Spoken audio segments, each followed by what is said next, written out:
اور غلام تو ملکیت ہوتا ہے، زندہ کا ذبح کر دے تب بھی کوئی پوچھنے والا نہیں۔ تو جو بیت رہی تھی بلال پر، ابو فقیہ پر، زنیرہ پر، جو ان پر بیت رہی تھی، جو خباب پر بیت رہی تھی، جس طرح ہلاک کیا گیا ہے حضرت سمیہ کو، حضرت یاسر کو، یہ ساری تکلیفیں انہیں بھی تھیں، لیکن کیا اس کا یہ بالواسطہ ایذا محمد کے لیے نہیں تھا صلی اللہ علیہ وسلم؟ آپ کے ساتھی، آپ کے جانثار، لیکن آپ ان سے بھی کیا کہیں، فصبروا فصبروا فصبروا۔ جب ابو جہل بدترین ٹارچر کر رہا تھا حضرت سمیہ اور حضرت یاسر کو رضی اللہ تعالی عنہما، آپ کے علم میں ہے کیسی کیسی ٹارچر کی ہے؟ جوان بیٹے کو باندھ دیا ایک ستون کے ساتھ، اس کی نگاہوں کے سامنے برہنہ کیا ہے ماں کو،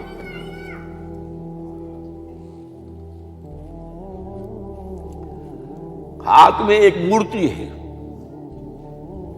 جب تنگ آ گیا، ستا کر تنگ کر کے مار مار کے حضرت سمیہ ٹس سے مس نہیں ہو رہی، کہتا ہے تم ایک دفعہ کہہ دو سمیہ کہ ہاں اس مورتی میں بھی کچھ ہے، میں تمہیں چھوڑ دوں۔ انہوں نے تھوک دیا، برچھا مارا ہے شرمگاہ کے اندر۔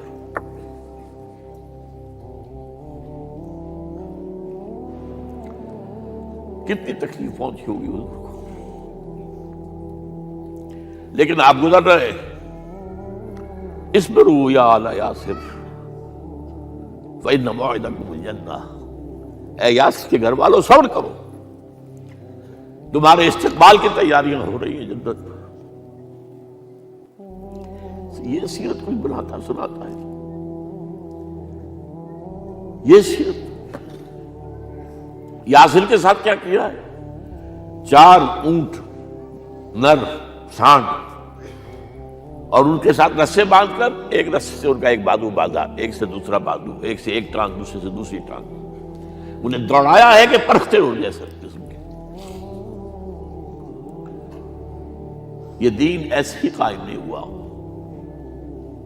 عدل و انصاف کا نظام ٹھنڈے ٹھنڈے قائم نہیں ہوتا، گھر میں آرام سے بیٹھے ہوئے قائم نہیں ہوتا۔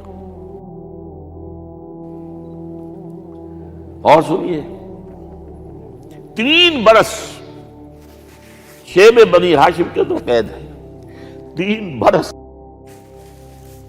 اور یہاں کی قید پر قیاس نہ کریں۔ یہاں تو جیل میں کھانے کو ملتا ہے، راشن ملتا ہے، جیسا بھی ملتا تو ہے نا، اور لیڈروں کے لیے تو class A class B class ہے۔ آپ تو ان کا تو لیڈر تو لوگ جب آتے ہیں جیل کاٹ کر معلوم ہوتا ہے کہ شاید کسی صحت افزا مقام سے تشریف لا رہے ہیں۔ وہاں کیا تھا؟ ٹوٹل بائیکاٹ، ایک گھاٹی، ادھر پہاڑ ادھر پہاڑ، دونوں طرف جو ہے پہرے، کوئی کھانے پینے کی چیز اندر نہیں جائے گی، اور پورا خاندان بنی ہاشم، وہ بھی کہ جو ایمان نہیں لائے، وہ قبائلی زندگی تھی نا۔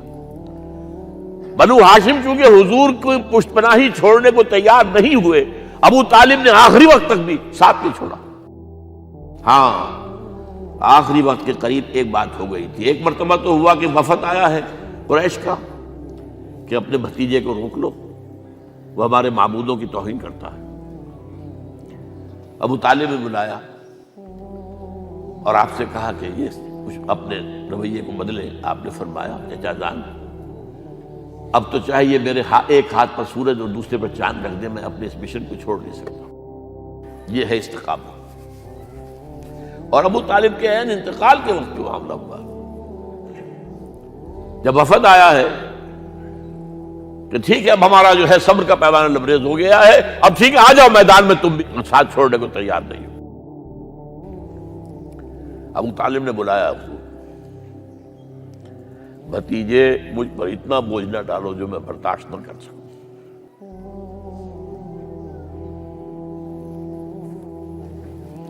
حضور کی آنکھوں میں آنسو آ گئے۔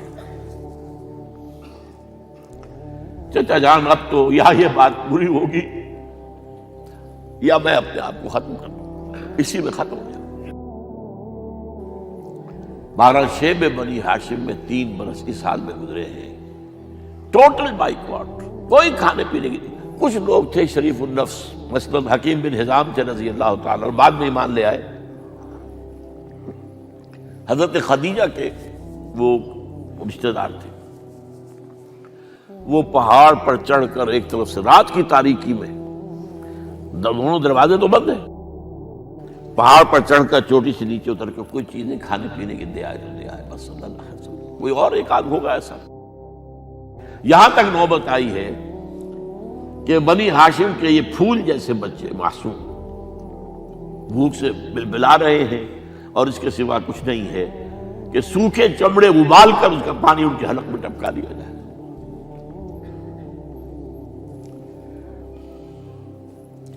اور جو ہوا وادی طائف میں، جب مکے والوں نے فیصلہ کر لیا کہ آپ قتل کر دو، ابو طالب بھی فوت ہو چکے ہیں، اب کوئی اندیشہ نہیں، کوئی خانہ جنگی شروع نہیں ہوگی، کوئی انٹرا ٹرائبل وار نہیں ہوگی، تو آپ طائف گئے ہیں۔ شاید وہاں کے 3 سردار تھے بڑے، اور یہ طائف اصل میں قریشی کا سمجھیے کہ یہ ان کا گرمیوں کا یہ صحت افزا مقام تھا۔ یہ تمام جو سردار تھے مکے کے، ان کی جائیدادیں وہاں تھی، باغات تھے، اور وہاں کے بھی 3 سردار تھے، تو شاید ان میں سے کسی کو اللہ توفیق دے دے۔ وہاں گئے ہیں اور صرف ایک ساتھ ہیں، حضرت زید بن حارثہ، حضرت ابو بکر بھی ساتھ نہیں، سائے کی طرح ساتھ رہنے والا بھی ساتھ نہیں تھا۔ وہاں جا کر جو آپ نے تینوں سے بات کی ہے، تینوں نے وہ باتیں کہی ہیں جو کلیجے کو چیر جائیں۔ تمہارے سوا کوئی اللہ کو نہیں ملا تھا رسول بنانے، جاؤ چلے جاؤ۔ ایک کہتا ہے فوراً چلے جاؤ یہاں سے، اس لیے کہ ہو سکتا ہے کہ تم سچے ہو تو کہیں میں تمہاری توہین نہ کر دوں، اور یہ بھی ہو سکتا ہے تم جھوٹے ہو تو جھوٹے کو میں منہ نہیں لگانا چاہتا۔ 3 دن کی یہ سختی، اور اس میں کیا ہو رہا ہے، اسٹریٹ ارچنز جو کہلاتے ہیں ہمارے یہاں، جھوکرے گلیوں کے، انہیں اشارہ کر دیا ذرا ان کی خبر لو، اب وہ پتھراؤ کر رہے ہیں۔ جیسے ہمارے ہاں کوئی آ جاتا ہے، کوئی نیم پاگل یا کوئی اور کسی طرح کا مست قسم کا آدمی، اور اس کے اوپر چھوکرے چاروں طرف ہوں اور ستا رہے ہوں، یہ نقشہ تھا، اور طائف کی گلیاں تھیں، اور محبوب رب العالمین تھے۔ ادھر سے پتھر آ رہے ہیں تو زید بن حارثہ رکاوٹ بن گئے ہیں، لیکن پیچھے سے آ رہے ہیں، وہ کیسے روکیں گے؟ پیچھے جاتے ہیں تو ادھر سے آ رہے ہیں۔ جسم لہو لہان ہے، خون رس رس کر زخموں سے جوتیوں میں آ کے جم گیا ہے۔ پھر وہاں سے آپ نکل کر گئے ہیں، ایک باغ میں تھوڑی سی پناہ لی ہے تھوڑی دیر کے لیے، جوتے بڑی مشکل سے اترے ہیں، خون جمع ہوا، اور وہ جو پھر دعا نکلی ہے آپ کے، وہ کلیجے کو چیر جانے والی ہے۔ اللہم الیک اشکو ضعف قوتی وقلت حیلتی وحوانی علی الناس، اے اللہ تیری جناب میں فریاد لے کر آیا ہوں، اپنی قوت کی کمی کا، اپنے وسائل کی کمی کا، اور لوگوں میں جو رسوائی ہو رہی ہے، الی من تکلنی الی بعید یتجہمنی او الی عدو ملکت امری، مجھے کس کے حوالہ کر دیا ہے، مجھے دشمن کے حوالے کر دیا جو چاہے میرے ساتھ کر گزرے۔ فریاد ہے کہ نہیں؟ بڑی زوردار فریاد ہے، بڑی زوردار، لیکن پھر مقام عبدیت کا ظہور ہوتا ہے۔ ان لم یکن علی غضبک فلا ابالی، اے اللہ اگر تو ناراض نہیں ہے، مجھے اندیشہ یہ ہو گیا کہ کہیں تو ناراض تو نہیں ہو گیا ہے، کہیں تو نے میرا ساتھ تو نہیں چھوڑ دیا ہے۔ اگر تو ناراض نہیں ہے تو مجھے کوئی پرواہ نہیں، جو ہو سو سر تسلیم خواہ میں جو مزاج یار میں آئے۔ واپس آئے ہیں تو مکے میں داخل نہیں ہو سکتے تھے، وہاں تو قتل کا فیصلہ ہو چکا، باہر ہی آپ نے ڈیرا لگایا، زید بن حارثہ کو بھیجا، فلاں شخص کے پاس جاؤ کہ تم اگر امان میں لے لو محمد کو تو محمد آ جائیں، تمہیں تو میری یہ پوزیشن نہیں ہے، میں قریش کے مقابلے میں امان نہیں دے سکتا۔ دوسرے کے پاس بھیجا، اس نے بھی کچھ ایسے جواب دے دیا۔ تیسرے کے پاس جب گئے حضرت زید، مطعم بن عدی، اس نے کہا ٹھیک ہے، میں امان دیتا ہوں محمد کو وہ آ جائے مکے میں. حضور سے آگے کہا، حضور نے فرمایا نہیں جا کر کہو آ کر لے کر جا. کیوں؟ کیا پتا اچانک جو ہے میرے داخل ہوتے ہی کوئی مجھ پر حملہ کرے، قتل کر دے. وہ تو یہ کہہ سکے کہ ہمیں کیا پتا تھا کہ مطعم نے جو ہے امان دی ہے. I never knew it. اب یہ قبیلے کے اندر یہ ہوتا تھا کہ ایک نے امان دے دی، سب کی طرف سے امان. لہذا حضور نے فرمایا آ کر لے کر جاؤ. وہ اپنے 6 بیٹوں کو ہتھیار سجا کر لے کر آیا ہے اور پھر لے کر گیا حضور کو، کہتا ہوا گزر رہا ہے راستے میں، لوگوں سن لو محمد میری امان میں ہے صلی اللہ علیہ وسلم. اس لیے آپ کو مکے کے اندر پھر 2.5 سال مزید رہنے کا موقع ملا ہے. اور اتنا بڑا احسان آپ نے مانا پھر مطعم بن عدی کا کہ غزوہ بدر میں جب 70 اسیر تھے قریش کے حضور کے پاس، تو آپ نے فرمایا تھا کہ اگر آج مطعم زندہ ہوتا اور وہ سفارش کرتا تو میں ان سب کو چھوڑ دیتا بغیر کسی فدیے کے. بہرحال یہ چند باتیں میں نے آپ کو بتائی. باقی تو یہ کہ غار ثور ہے کیسی کیسی، اور پھر غزوہ بدر سے پہلے کی رات ہے، اور وہ آپ کا زندگی کا طویل ترین سجدہ ہے. اس میں جہاں تک یہ الفاظ بھی آپ نے کہہ دیا، اللہ اگر کل یہ جو 313 یہاں جمع ہیں اگر یہ ختم ہو گئے تو پھر قیامت تک تیرا نام لینے والا کوئی نہیں ہوگا. میں آخری رسول اور میری یہ 15 برس کی کمائی ہے. اس وقت کہا حضرت ابو بکر نے، وہ پہردار کی حیثیت سے کھڑے تھے کہ حسبک حسبک حضور بس کیجئے بس کیجئے. بہرحال بدر ہے، احد ہے، زخمی ہوئے ہیں، دندان مبارک شہید ہوئے ہیں، خون اتنا بہا ہے کہ بے ہوش ہو گئے ہیں اور خبر اڑ گئی ہے کہ آپ شہید ہو گئے. یہ سب کچھ، اور سب سے بڑھ کر حمزہ کی لاش سامنے آئی. کیسی لاش؟ ناک کٹی ہوئی ہے، کان کٹے ہوئے ہیں، پیٹ چاک کر کے کلیجہ چبایا ہوا ہے. کس طرح برداشت کیا ہوگا آپ نے؟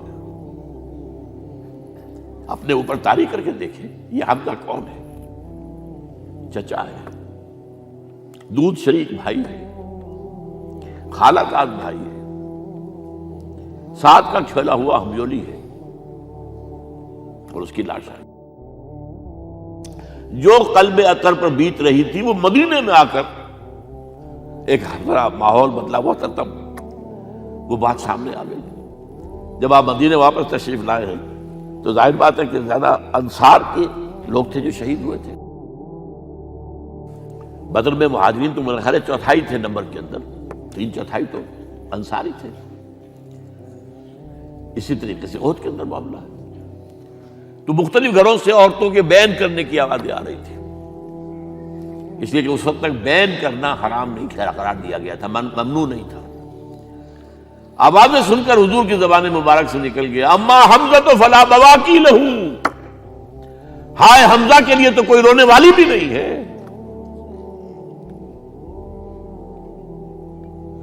اس پر پھر صحابہ نے، انصار نے اپنے ہاں کی خواتین کو حضرت صفیہ کے ہاں بھیجا، وہ سگی بہن تھی، وہاں انہوں نے جا کے بھی تعزیت کی بہن کی.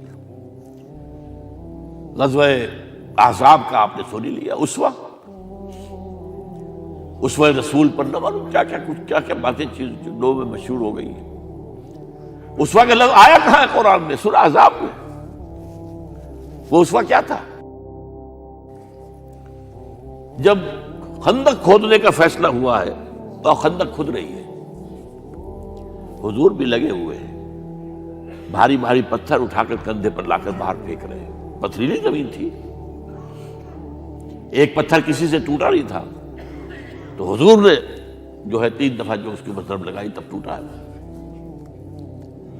لیکن یہ کہ کئی دن کے فاقے ہو چکے تھے، کھانے کو کچھ نہیں، پورا محاصرہ تھا، 12,000 کا لشکر گھیرے ہوئے.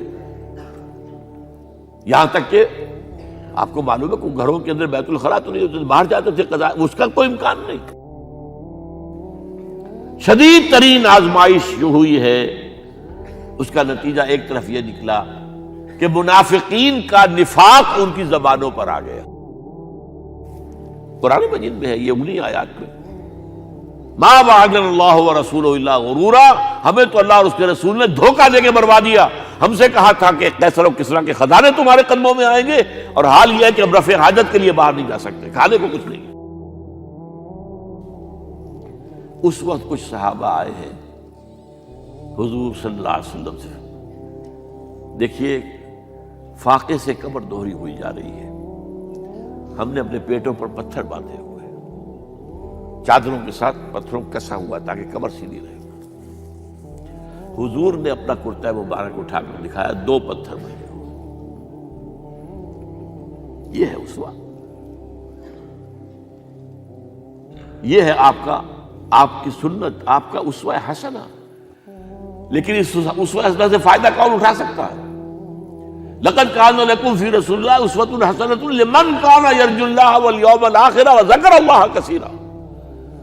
اسوہ تو اپنی جگہ ہے، قرآن میں ہدایت سب کے لیے، ھدی للناس، لیکن فائدہ اٹھائیں گے صرف متقین، ھدی للمتقین ہے سب کے لیے، اسوہ سب کے لیے ہے، لیکن استفادہ وہی کر سکے گا جو 3 شرطیں پوری کرے: اللہ اور یوم آخر پر ایمان، اور اللہ کا ذکر کثرت کے ساتھ کرے۔ بہرحال یہ میں نے آپ کے سامنے اس حوالے سے رکھا ہے، یہ اسوہ جو ہے حضور کا، یہ ہم پر اتمام حجت ہے۔